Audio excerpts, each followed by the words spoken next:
আজকে এই মুহূর্তে আমি শিক্ষা বোর্ড দিনাজপুর শিক্ষা বোর্ড যাচ্ছি।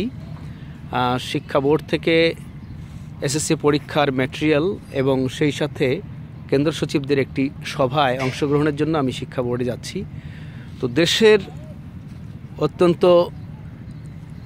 খারাপ অবস্থা এখন যাচ্ছে, অর্থাৎ বিরোধী দল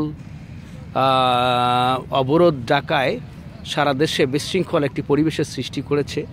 তো ফলে বাধ্য হয়ে আজকে আমি যে যাচ্ছি, এখানে দুটো গাড়ি নিয়ে যাচ্ছি এবং সেখানে পুলিশের সহযোগিতা নেওয়া হয়েছে এবং সহযোগিতা নিয়ে আজকে যাচ্ছি। আমার সঙ্গে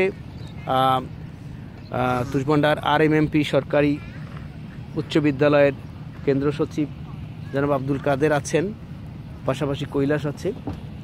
এইসহ আমরা দুটি গাড়িতে বেশ কয়েকজন মিলে যাচ্ছি।